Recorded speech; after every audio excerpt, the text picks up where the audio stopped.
আমি যে এত সুন্দর, ঠাকুর কত সুন্দর আমার চোখ দিয়েছেন, হাত দিয়েছেন, পা দিয়েছেন, সেই সুন্দরতা কোনো আমার সুন্দর নয়। ঠাকুরের কাছে এসে জানতে পারলাম আমার সুন্দরতা কেমন হবে, আমার সুন্দর কেমন করে পরিচালনা করতে হবে। ঠাকুর সকালবেলা ঘুম থেকে উঠে ঘুমানো যাওয়ার পর্যন্ত ঠাকুর আমাকে পই পই করে শিখিয়ে দিয়েছেন যে যজন যাজন ইষ্টবৃত্তি করলে তাকে মহাদেব। যজন যাজন ইষ্টবৃত্তি জিনিসটা কি, কেমন করে করব, কেমন করে কাটাবো, এই সংসারের মধ্যে থেকে স্বামী সন্তান শ্বশুর শাশুড়ি দেওয়ার ভাসুর ননদ পাড়া প্রতিবেশী নিয়েই ঠাকুরকে ভজনা করা ঠাকুর আমাকে শিখিয়ে দিয়েছেন। কেমন করে শিখিয়ে দিয়েছেন? সকাল ভোর 4টার সময় উঠে তার সৎ নাম জপ। আচার্যদেব বলেছেন 5 মিনিট হলেও যেন আমি সেই সৎ নাম জপ করি, কেন আমি সেই জিনিসটা আমি আমার মধ্যে উপলব্ধি করতে পেরেছি। যেন আমি ঠাকুরের একটু একটু পরে আমি যে তার এত দয়া পেয়েছি, সে তার দয়া বলে বোঝানোর মতো না। তিনি তার দয়া শুধু উপলব্ধি করা যায় যদি আমি তাকে একটু ভালোবাসি, তার কথা চিন্তা করি, তাহলে আমার মনে সেই উপলব্ধি হয়। যদি আমি আমার মনটা তার মনের সাথে মিলিয়ে ভাবি, তো কেমন করে তিনি আমাকে শিখিয়ে দিয়েছেন। সকালবেলা নাম দেওয়ার পরে শত অনুজ্ঞা পাঠের পরে তার বুক দিয়ে ইষ্টবৃত্তি নিবেদন করা।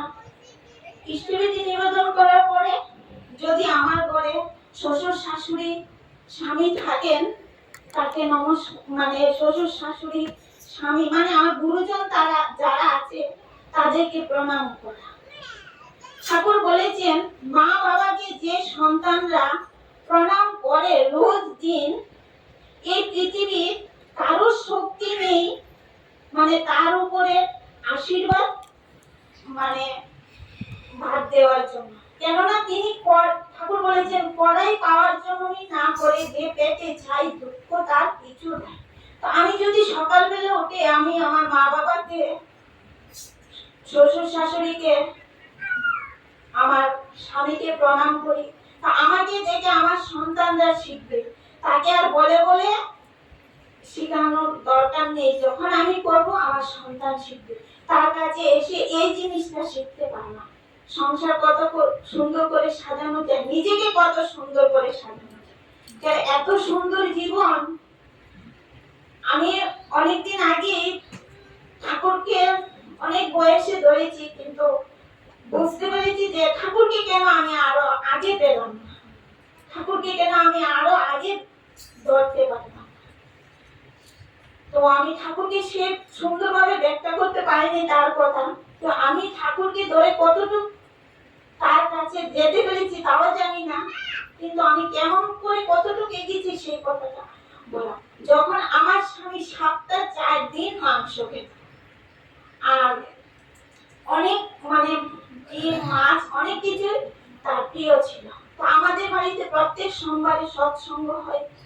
তো আমি অনেক দাদা তারা যান, তো একদিন আলোচনার মধ্যে শুনছি যে যেদিন সৎসঙ্গ হয় আশেপাশে গুরু ভাই গুরু বোনদের যেন না করা হয়, সৎসঙ্গ চলাকালীন যেন কেউ মাছ মাংস যেন রান্না না করে।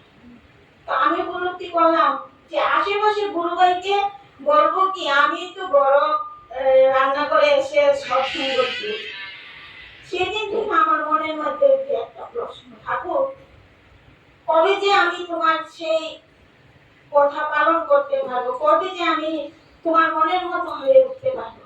শুনেছি ঠাকুরের নাম করতে করতে রান্না বলে নাকি অনেক কাজ হয়, সেই রান্নার মধ্যে নাকি এই রান্না যারা খায় তাদের নাকি সেই জিনিস থেকে দূরে যাচ্ছে, সেই কথাটার মধ্যে আমার বিশ্বাস ছিল।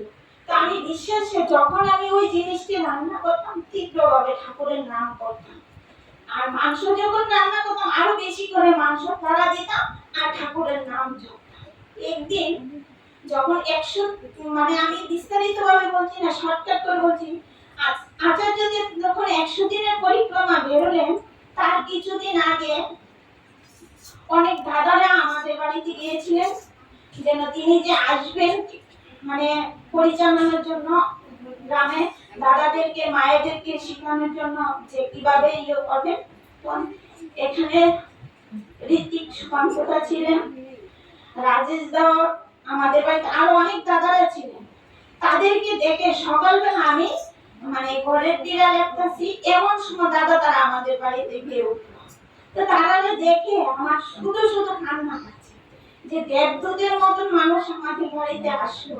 তারা তো নিরামিষ খায়, তাদেরকে দেখতে কত সুন্দর। আর আমি আমাদের বাড়িতে প্রত্যেক দিন এই সৎসঙ্গ, আর আমার বাড়িতে একদম মানে পাড়ার কেউ যদি মুরুখ পারে, উনি সে মুরুখটা দেখলে তো এই দিদি এই মুরুখটা আমার জন্য রেখে দিবেন, মানে বাড়িতে এনে খাওয়ার জন্য। এই ভাবনা আমার মনে মনে, শুধু আমি মনের সাথে যুদ্ধ করি আর ঠাকুরের সাথে সেই জিনিস নিয়ে কথা বলি। আমি কোনো কিছু না বলে আমার সেই ঋত্বিক দাদার কাছে গিয়ে বলছি, দাদা আজকে আমাকে স্বস্তি দিয়ে দিবে। সুকান্ত দাকে বলছেন, দাদা বলছেন তুমি আজকে স্বস্তি নিবে, ভালো কথা, স্বস্তি নিবে, তুমি স্বামীকে বলেছো। এখন বলিনি, আমি অনেকদিন আগে একদিন কথা হয়েছিল ওনার সাথে, আমি বলছিলাম যে আমি কিন্তু স্বস্তিনী ব্রত নিয়ে নিব, তুমি নিবা নি?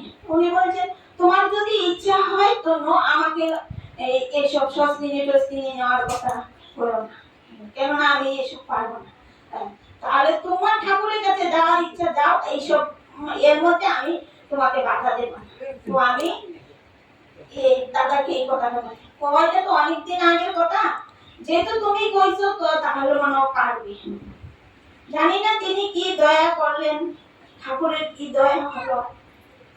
তাহলে তোমার স্বামীর সাথে কথা বলে তুমি, আমি খুব আমার যে কান্না, আমি খুব কাঁদছি, না না ঠাকুর আমি আজকে এক্ষুনি নেবো, আমার আর দেরি সহ্য হচ্ছে না। তো তাহলে তুমি কি খেয়েছো? আমি একটু পান খেতে ভালোবাসি, ঘুম থেকে উঠে মুখটা দিয়ে সবার আগে পানটা মুখে দিই। তো আমাকে দাদা আমি তো পান খেয়ে ফেলেছি। ও না না পান খেলে হবে না, স্বস্তিনী ব্রত নিলে জলও খাওয়া যাবে। তাহলে তো ওই পান খেয়েছি, কি করে নেব? ধরবো আজকে তোমার স্বামী আসো, বাজারে গেছে, বাজার থেকে ওর সাথে কথা বলে তারপরে তুমি সেই স্বস্তিনী ব্রত নেবে। তো উনি বাজার থেকে এলেন, আমি তার সাথে কথা বললাম, তিনি বললেন আচ্ছা ঠিক আছে, কালকে আমি দাদাকে নিয়ে আসবো, তুমি স্বস্তিনী ব্রত নিয়ে আবার নিয়ে নিবে। ঠিক পরের দিন সকালবেলা আমার স্বামী এই সুকান্তিদাকে আনলো, এনে আমার সেদিন স্বস্তিনী ব্রত হলো। তো জানতাম স্বস্তিনী যারা নেই তাদের হাতের রান্না যারা যারা খান তারা তাদের প্রত্যেকের নাকি মনের পরিবর্তন হয়। সেই জিনিসটা আমি শুনে আমার উপলব্ধি হয়েছে, আমি সেই জিনিসটার মধ্যে বিশ্বাস। তখন আমি রান্না করার সময় আমি শুধু সেই কাজই চালিয়ে যেতাম যে ঠাকুর তুমি জানো তোমার কাজ তুমি করাবে, আর আমি শুধু আমি যা যা জানি তাই করি। ঠিক আমি আমার মতন করে রান্না বান্না করছি। সে আচার্য যখন আসছেন, আমি স্বস্তি নেওয়ার 15 দিনের মধ্যে আমার সামনে তিনি স্বস্তি নিয়ে, তার দয়া তিনি পেতে হলে মানে ঠাকুরের দয়া যখন আমরা পাই তার কথা শুনতে লাগবে, তার কথা মানতে লাগবে। এবার আমি বুঝি আর না বুঝি, এখন আমার উপলব্ধি হয় যে আমি না বুঝিও মনে ঠাকুরের সাথে যে কথাগুলি বলছি, আমার না মনে মনে তার সাথে কথা বলার দরকার। আমি এবার ঠাকুর বলেছেন সংসারে কাজ করবি আর মন ঠাকুরের কাছে রাখবি, সেভাবে যদি রাখা যায় তা ঠাকুর ঠিকই তার কাজ তিনি করিয়ে নেন। তো আরো অনেক কথা, সেই কথা যে আমার 2 মেয়ে মানে হয়তো নিজের কথা বলা ঠাকুরের কাছে মানে দরকার, তারপর সেই সময় নেই, তিনি তারপর আমার 2 মেয়ে কান্না করে তিনি স্বস্তিনী ব্রত নিয়ে নিলেন। ঠাকুরের তিনি তার দয়া করে নিয়েছেন। তো আমি আমার আলোচনা বেশি ঢুকে তো করছি না, কিন্তু আমি